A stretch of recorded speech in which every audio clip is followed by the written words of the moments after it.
How do you feel about Boss giving you the name Officer Ricky? I just want to hear from you.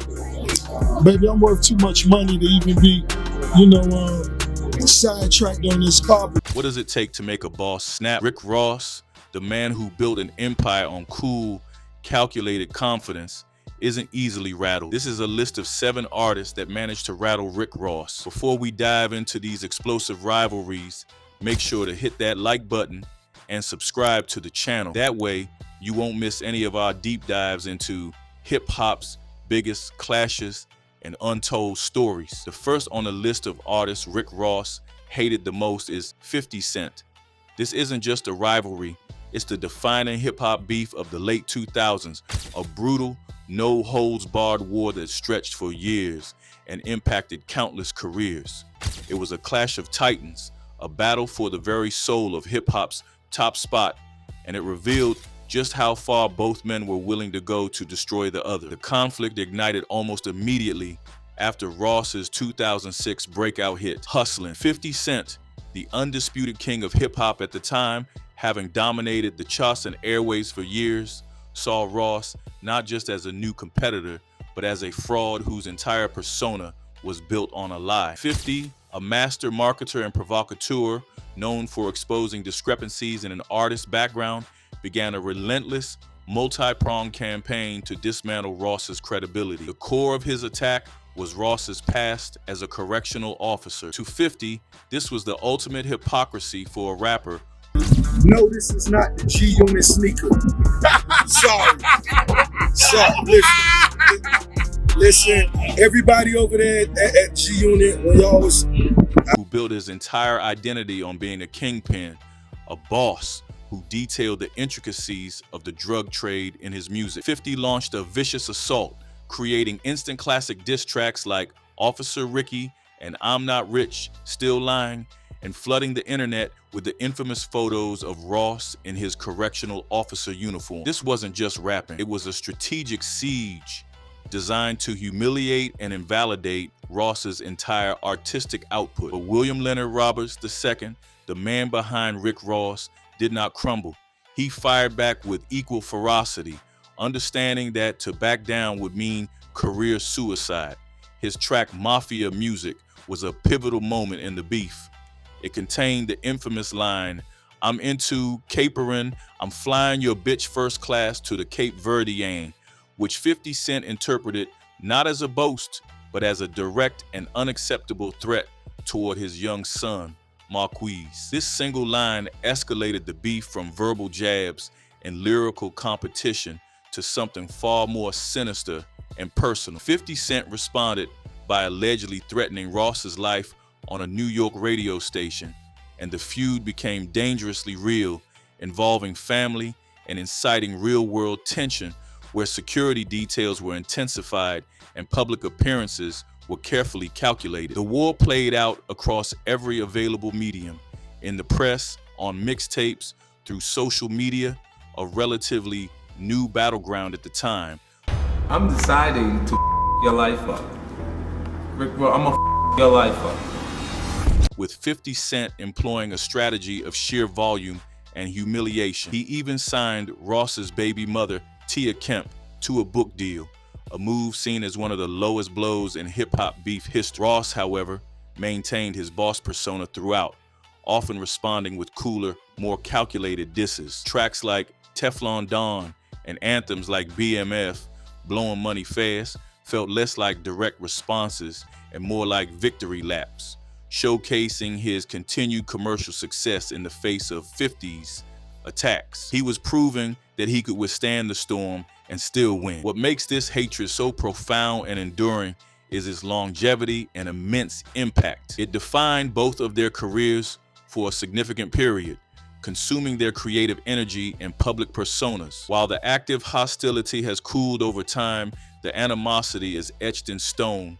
For Rick Ross, 50 Cent represents the most significant, personal, and vicious challenge to his authenticity and his throne. It was a battle for survival that forced Ross to toughen his exterior and double down on his persona. Ross's ability to withstand the assault and emerge not just unscathed, but stronger, ultimately cemented his status as a true boss. But see, if you did 20, and because you did something you weren't supposed to do by street code, which said you was probably supposed to do 40, you know what I'm saying? So they're gonna look at it like that. Now, his early release now is based on, he got a time cut based upon the new law. Right. I got that paperwork. And what they say happened, right?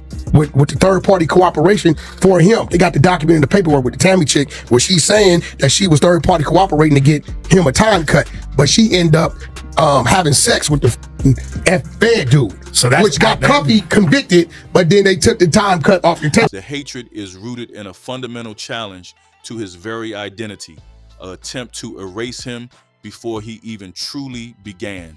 And that is something that is never forgot. The second on the list of artists Rick Ross hated the most is DJ Vlad. The second on the list is a different kind of foe, media personality, DJ Vlad. This hatred isn't about rap skills or street credibility, it's about control of the narrative, a battle Ross has waged fiercely in the digital age against what he perceives as a predatory media culture. It's a feud that highlights Ross's role as a protector of his circle and a guardian of their legacies, especially in death. The tension stems from Vlad's platform, Vlad TV, which is known for its extensive, often gritty, interviews with hip-hop artists and figures from the streets.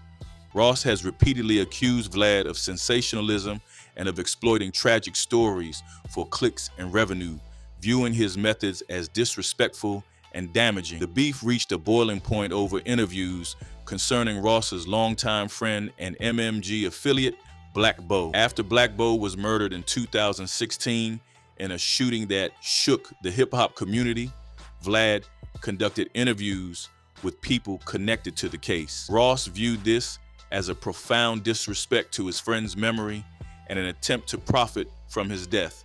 Circling the tragedy like a vulture, Ross's hatred became public and venomous. He took to social media, specifically Instagram, to launch intense tirades against Vlad, calling him a culture vulture and accusing him of being a parasite on the hip-hop community who built a career off the pain and stories of others without contributing anything positive. This wasn't just online posturing or a war of words from a distance.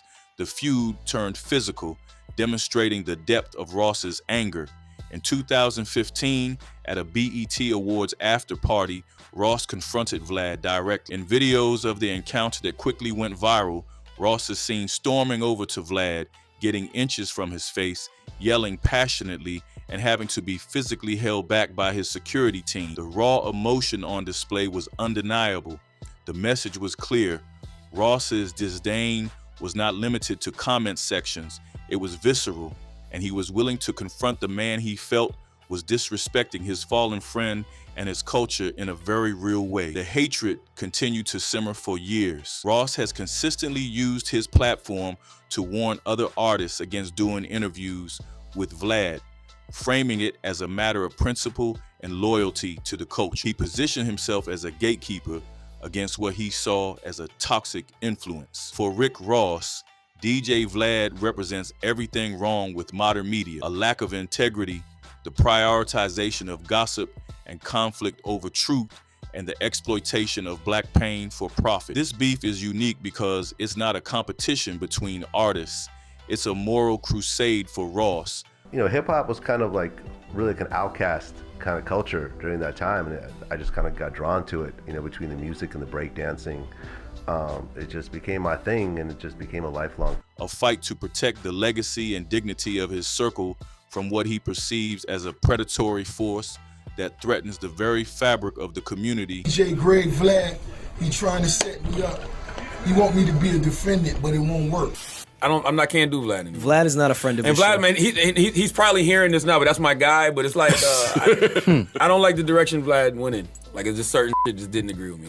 He helped build. The next on the list of artists Rick Ross hated the most is Young Jeezy. The third artist on our list is Young Jeezy. This Atlanta-based rivalry is a classic case of two kings vying for control of the same kingdom, a conflict fueled by Southern pride, multi-million-dollar business interests, and a series of perceived disses that spiraled from studio tension into a near fatal confrontation that put the entire industry on high alert. The roots of the beef are murky, but are often traced back to the mid-2000s and the intense struggle for dominance in the rapidly growing trap music scene. Both Ross and Jeezy built their brands on a foundation of cocaine rap and larger-than-life boss personas, making a clash of egos almost inevitable. Their paths were too similar, their claims to the throne too congruent. The tension simmered for years through subliminal shots and veiled references in songs,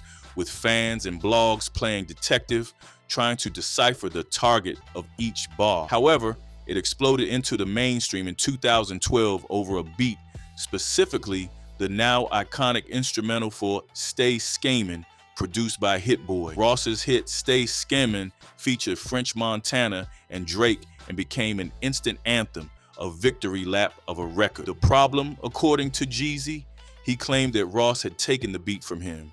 Jeezy and his camp felt he had first dibs, that there was an understanding, and that Ross had swooped in unethically. This professional disagreement over what would become one of the biggest records of the year ignited the smoldering tension into a full-blown inferno. The beef then turned dangerously real, moving from the recording booth to the streets. In 2012, after Ross performed Stay Scamin' at the Power 105.1 Powerhouse concert in New York, Jeezy and his crew, CTE World, allegedly confronted Ross backstage. The situation escalated from a war of words into a physical altercation, and in the chaos, gunshots were fired.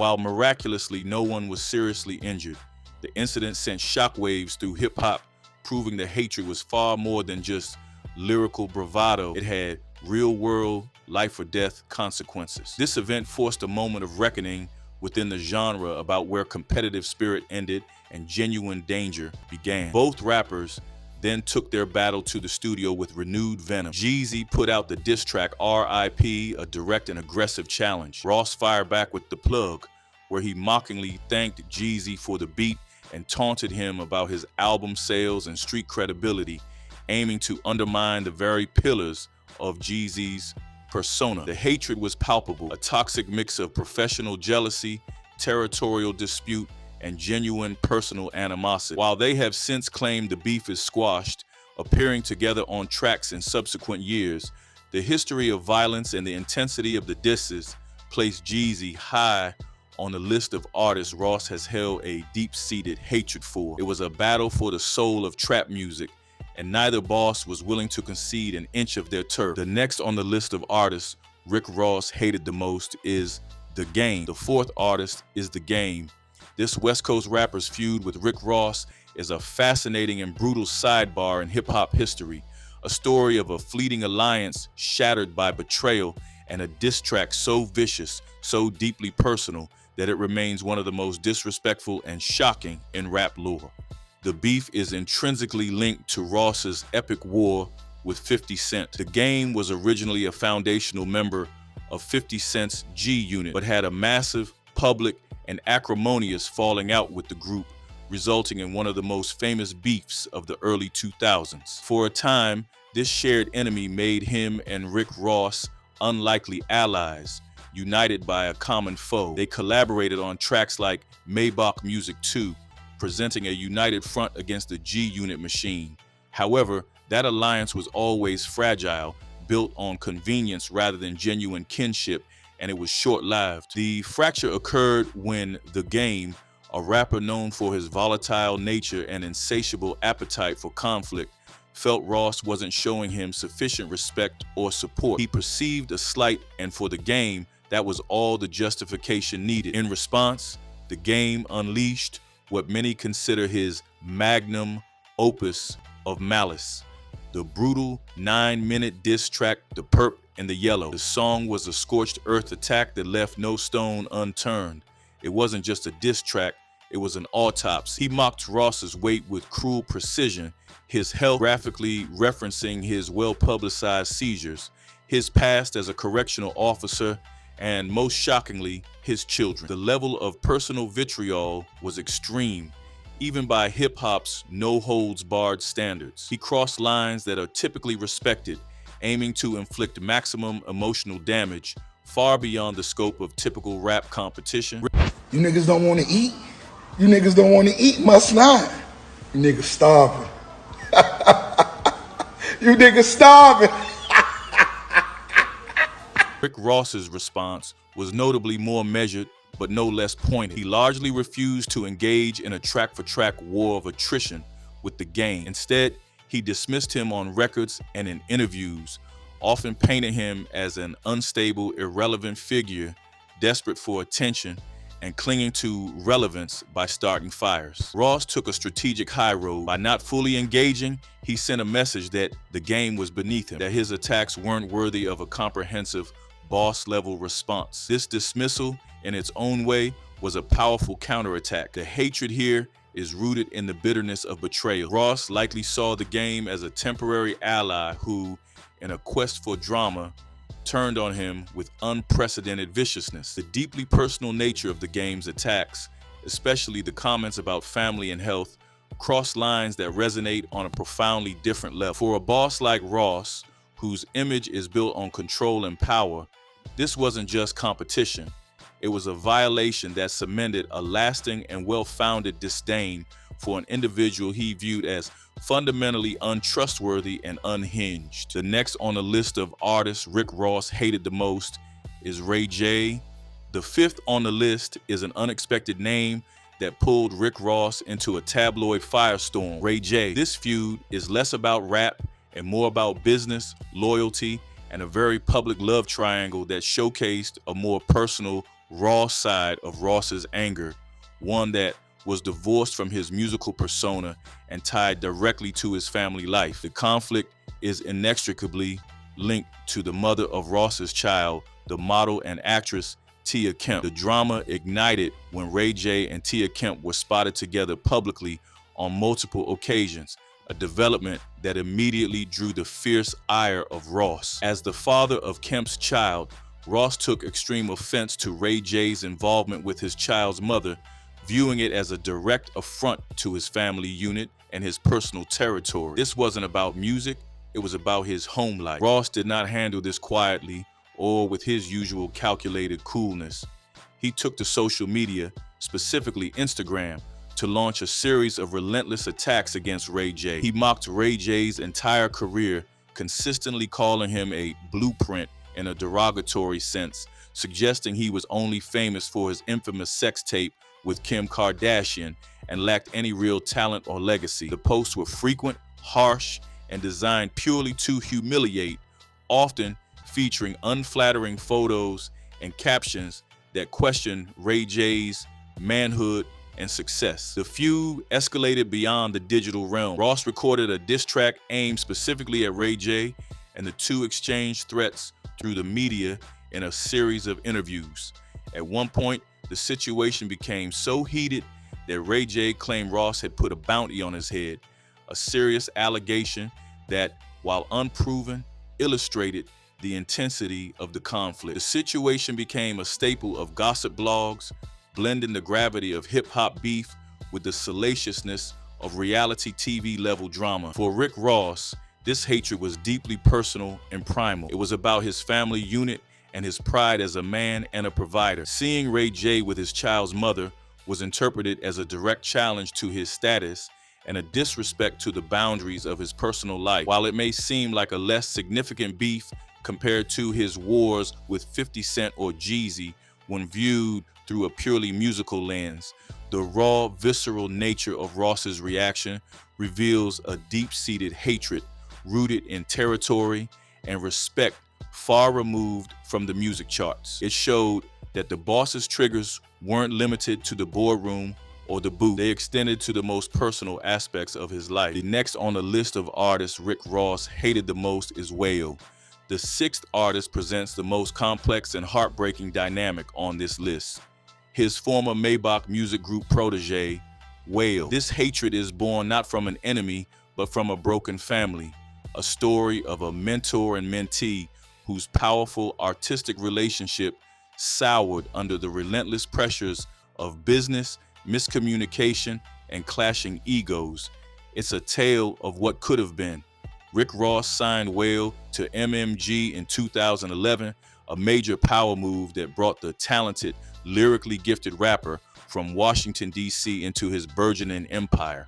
For a time, it was seen as a perfect symbiotic match. Ross, the visionary boss, provided the larger-than-life platform, the cinematic production, and the commercial muscle. Whale delivered critical acclaim, intellectual depth, and a different, more nuanced flavor to the MMG sound, broadening its appeal. They collaborated on successful projects like the Self-Made series, and Whale became one of the flagship artists of the label, seemingly a brother in arms. However, beneath the surface, cracks began to show. Whale, an artist known for his emotional depth and sometimes volatile nature on social media, began to feel increasingly undervalued and misunderstood within the MMG structure. He publicly expressed frustrations about the promotion of his albums.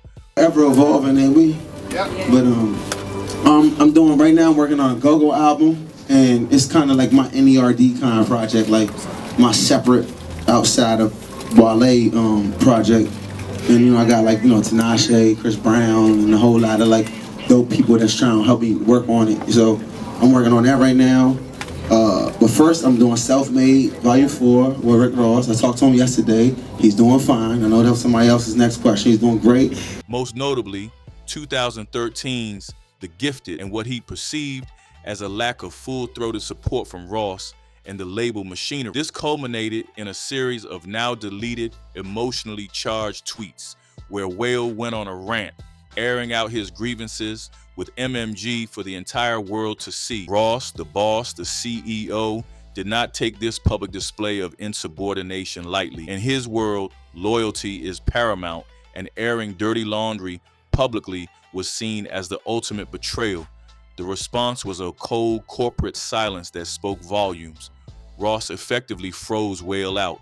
Interviews surfaced where Ross downplayed Whale's importance to MMG, referring to him as just one part of the collective rather than a star in his own right. The musical collaboration between the two, once a staple, dwindled to nothing. The brotherhood was shattered, replaced by a chilly professional distance. The hatred here is the quiet, dismissive kind. It's the profound disappointment and anger of a leader who feels betrayed by someone he elevated, someone he considered family. For Ross, Whale's public complaints were a sign of disloyalty and a lack of gratitude. For Whale, Ross's lack of perceived support was a betrayal of their artistic partnership. This feud stands out because it's a story of a broken bond, a fractured family. The love and mutual respect were once there, which is why the resulting hatred and disconnect cut so deep. It's a sobering reminder that in the music business, even the strongest creative alliances can fracture when business expectations and personal feelings fatally collide. The next on the list of artists Rick Ross hated the most is Birdman. The final artist on our list is Birdman. The hatred between Rick Ross and Birdman is a clash of two boss-level titans, a cold war fought in boardrooms and through the press, fueled by money, power, and the high-stakes battle over one of hip-hop's most valuable assets, Lil Wayne. It's a feud that showcases Ross as a strategic power player on the industry's highest level. The central figure in this feud is none other than Lil Wayne. During the mid-2000s, when Wayne was engaged in a Herculean effort to extricate himself from his notoriously restrictive and contentious contract with Birdman's Cash Money Records, Rick Ross saw an opportunity and positioned himself as Wayne's ally and potential liberator. In a bold power play that reverberated throughout the industry, Ross publicly offered to buy out Wayne's contract for a reported $15 million. This was not just a gesture of friendship, it was a direct challenge to Birdman's authority, ownership, and reputation. Ross was effectively saying, "Can't handle your business, so let a real boss step in." This move was a declaration of war in the corporate arena. Birdman, a notoriously possessive and stubborn figure who views Cash Money as his life's work, viewed this offer as an unacceptable intrusion and a sign of disrespect from a contemporary. The beef played out primarily in the press and through subliminal shots on records, a more refined but equally intense battlefield. Ross took shots at Birdman on tracks, questioning his business practices, his loyalty to Wayne, and his credibility as a leader who takes care of his artists.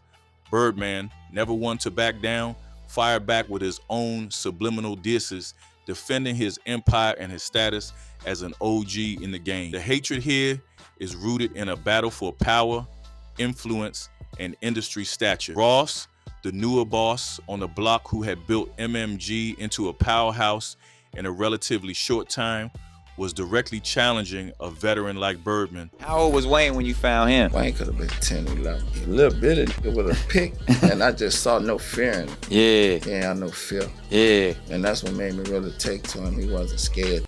A man who had been a dominant force for decades. It was a move to solidify his own status as a powerhouse who could operate on the same level as the industry's old guard and disrupt their established systems. For Birdman, Ross was an ambitious upstart trying to poach his most valuable asset and undermine his legacy. This feud never escalated to the same violent or intensely personal levels as his others, but it was a calculated, high-stakes conflict between two men used to getting their way. The cold, business-minded nature of their animosity reveals a different, more strategic side of Ross's hatred, one that is financial, positional, and just as intense as any street rivalry, proving that the battles for respect in hip-hop are fought with contracts and press releases just as fiercely as they are with diss tracks. Outro. Through all of it, from the relentless siege by 50 Cent to the corporate chess match with Birdman, Rick Ross has never backed down from a confrontation. He has navigated each clash with a mixture of raw street instinct and calculated business acumen. Every rivalry revealed a different facet of the boss. The defender of his authenticity against 50 Cent, the protector of his friends' legacies against DJ Vlad, the ruthless businessman against Birdman, and the betrayed mentor in the heartbreaking split with Wales. Some rivalries were born from broken bonds, others from bruised egos and multi-million-dollar business disputes, but all showed how fiercely Rick Ross guards his empire, his name, and the code he lives by. His hatreds are not fleeting emotions. They are the defensive mechanisms of a man who built a kingdom from the ground up and will defend it against any threat, internal or external.